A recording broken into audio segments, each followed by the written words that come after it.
Alright, what is up YouTube?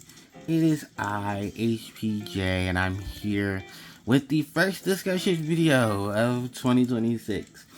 And of course, it is the discussion video for probably one of Harpie's most controversial cards in the game, and that is Harpie's Feather Storm.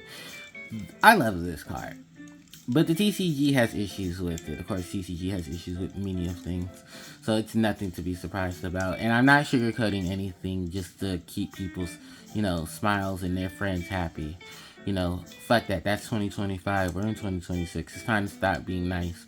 It's just start time to being honest about what's really going on. Because a lot of people have definitely speculated, especially in the Harpie player community, is this card really that bad that we don't get new support in the TCG because of it? Well, maybe it's true. Maybe it's not true. Or maybe if TCG players would understand that just because you have 15 Omni Negates doesn't mean you have to play all 15 goddamn Omni Negates in your one deck. But that's just competitive Yu-Gi-Oh, isn't it? Harpie's Feather Storm, which in the OCG is known as Harpie's Feather Blizzard, or Harpie no Hane Fubuki, was an anime-exclusive card used by, of course, My Valentine in her Harpie deck during the Domo arc of the Yu-Gi-Oh! Series.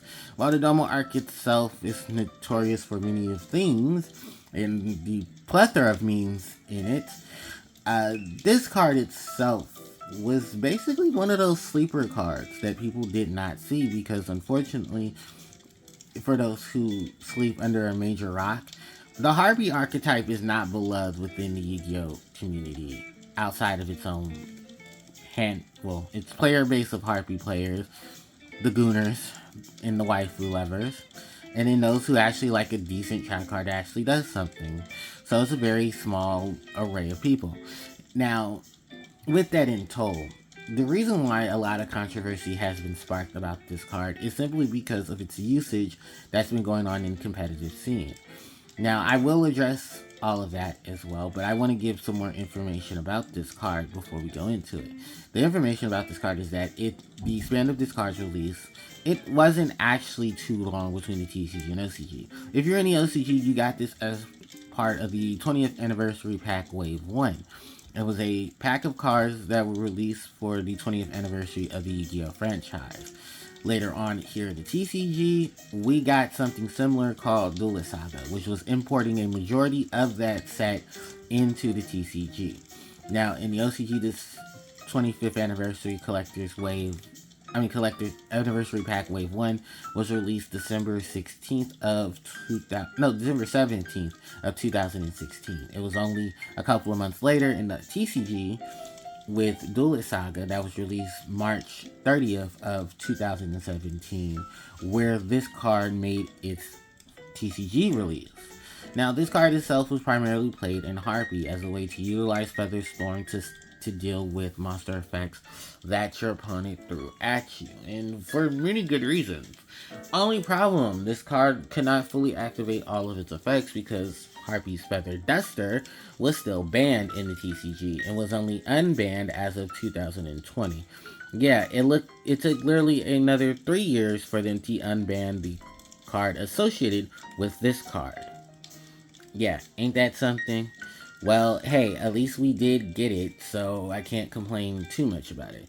Harpie's Feather Storm itself definitely did see its usage, but primarily on a rogue level. Now, what at that time did use Harpie's Feather Storm?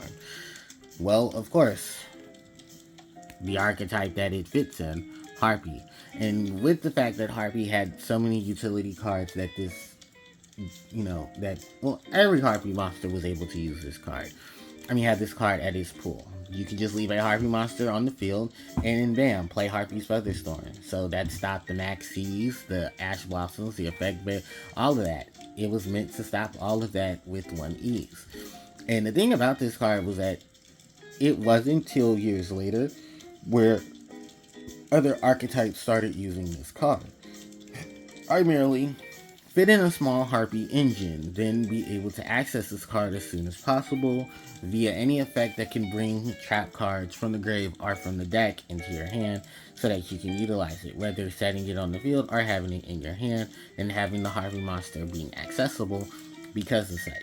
Now, most of the decks that you would think of with redness are decks like, I don't know, the Mist Valley, because, well, they're all full of winged beast monsters, right? Well, that's true, they are. Mist Valley itself has definitely been a good staple series, a good staple archetype that has supported Harpies with their mass amount of tuners and their decent enough support that they've had. You know, there is Dragoonity, which a good, half of it is winged beast monsters. So at least if you leave a winged beast monster on the field, you can have access to it.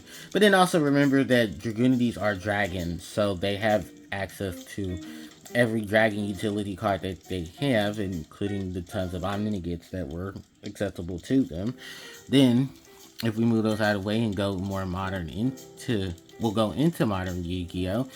Remember, there was Fluandereeze, an entire Winged Beast archetype that was the meta for a good couple of months, circumventing that Harpie's Feather Storm, Miss Valley Apex, Miss Valley Apex, Avian, Harpie's Feather Storm, Rise of the Mega Monarch, and even the access to some more Bird of Sovereignty.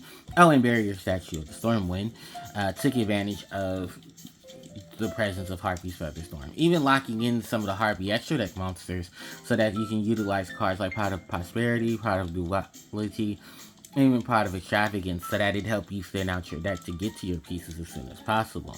Since we are mentioning Samorg, we should also mention Samorg's archetype grew over the last decade and even got its own plethora of cards, including a Link monster to support the archetype, which did come in handy for many of those archetypes that did, sit around with winged beast monsters or had access to them, i.e. the point of talking about Tri-Brigade, which Tri-Brigade itself fit in a good Harpie engine, and actually because of the access to Beast Warrior, and Winged Beast, this Tri-Archetype setup, or the Beast family as I like to call it, utilized that access to Samorg and then was able to play around with Harpie's Feather Storm, even to the point where using your own cards to blow up for effects to then search off of Hysteric Sign to then get Harpie's Feather Storm to your hand.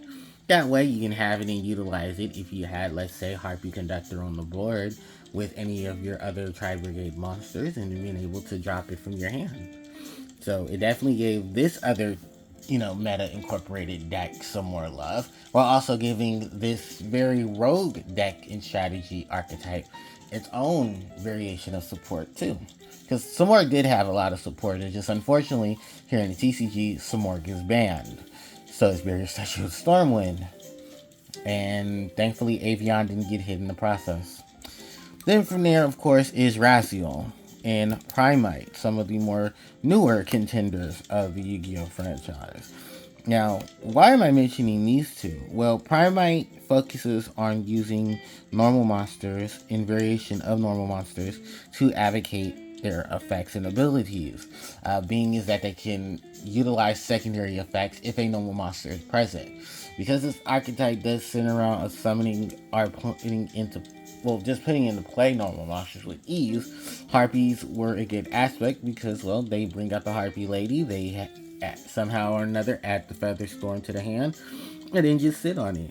Raziel is no exception. An archetype full of level 4 monsters can have access to a monster like Castell, the Sky Blasting Musketeer, and because it's a winged beast, all they had to do was just search out the pieces they needed, set the Feather Storm, and then go about their day, making sure that their opponent's monster effects cannot overwhelm them, and they have to force to rely on their spells and traps, or find a way to negate the Feather Storm without there being an issue. Now, this may seem very clowny, and I do have to admit, it does. But the way the strategies worked obviously kept them into tier status for the time that they have been in tier status, which has only been, actually a good couple of months now, so it makes sense. But now that Phantom Revenge is out, I guess everyone's going to see how this fares up against Hekahan. I forget the other one. Oh, Killer Tune. And I forget what the other archetype is. Sorry, it's because I didn't have really much to really think about those other archetypes. I wasn't giving them that much insight. Nor have I really cared that much about it since I've done the videos that I've done on them. I just honestly can't remember. I really honestly can't. I know there's another archetype, but it's just not in my head. But I'm sure someone will find ways to abuse them, or find ways to fit in these packages and then abuse them as well. Now, with that in told, and that I've had the good, recollection of having to talk about them, the engines can definitely fit in many of things in them. Many of decks can easily fit in even this small little Harpie package you see in front of you. Harpie Conductor, the link monster for the Harpies, and having access to win-win monsters.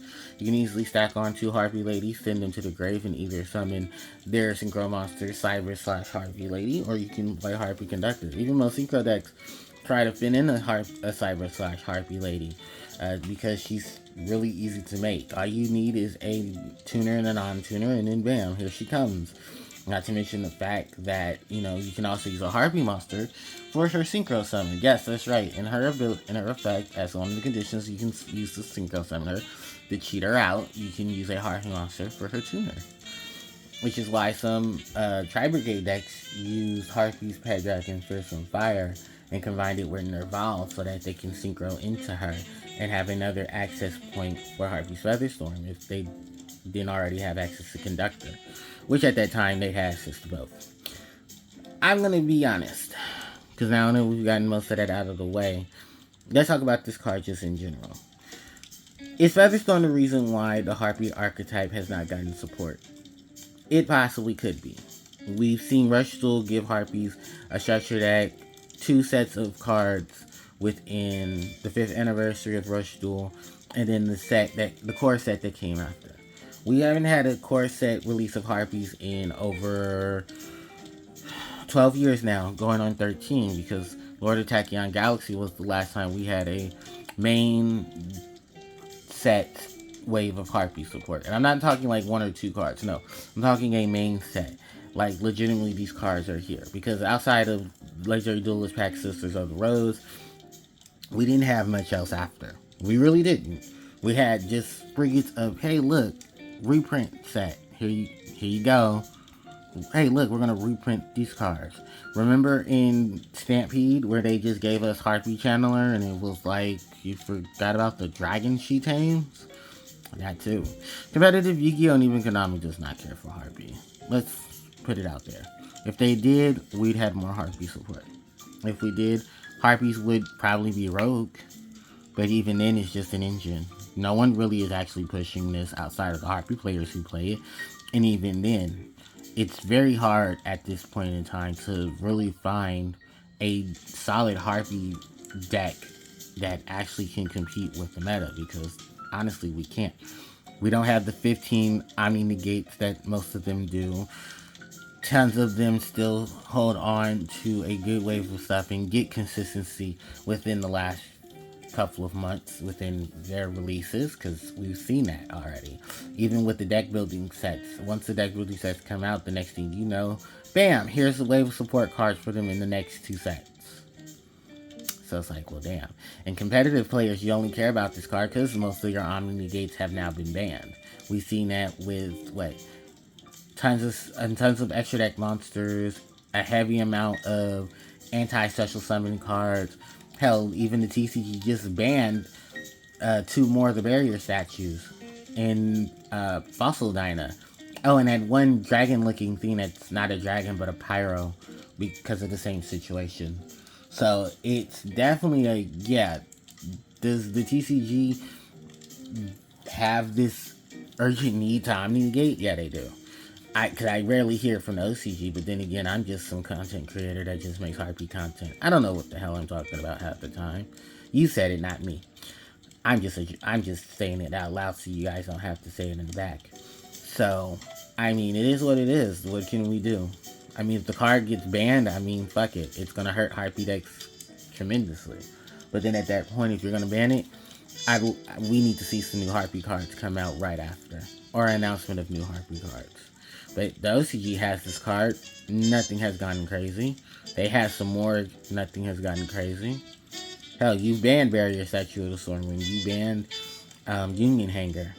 So I don't know what else is there to really be afraid of. Are you just that afraid that Harpies could be a tier deck like they were back in 2013? When, what, from 2013 to 2015, there were tons of Harpie decks that topped in major events in the Yu-Gi-Oh franchise, which people don't want to talk about, but they have. I have videos, I have records that show it. And even crazier enough, when they tried to shut down a portion of those retro archive websites, there are still other ones that have it. I mean, there's videos on them all over the place. So at least someone has them archived or have done them to give them some recognition. I know I have because I've done several of them. But I just don't know what to really tell you because unless Konami flat out says, you know, the real hint behind it, there's not much we can do. We just have to keep pushing on at this point. If Featherstorm gets banned, I mean, another point in the competitive players. But damn to the Harpie players that actually need the support. Because what can we do? I guess just continue to play casual and rogue and sit at our table 5,000 for the last couple of years like we've been doing, I guess, huh? Well, yeah. Alright, I made the video. I got things to do. I'm going to upload this as soon as I can. Thank you guys so much for watching. I'm sure many of you are going to have your inputs in the comment section below. So with that said, thank you guys so much for watching, and I'll catch you all next time. HJ, signing out. Take care.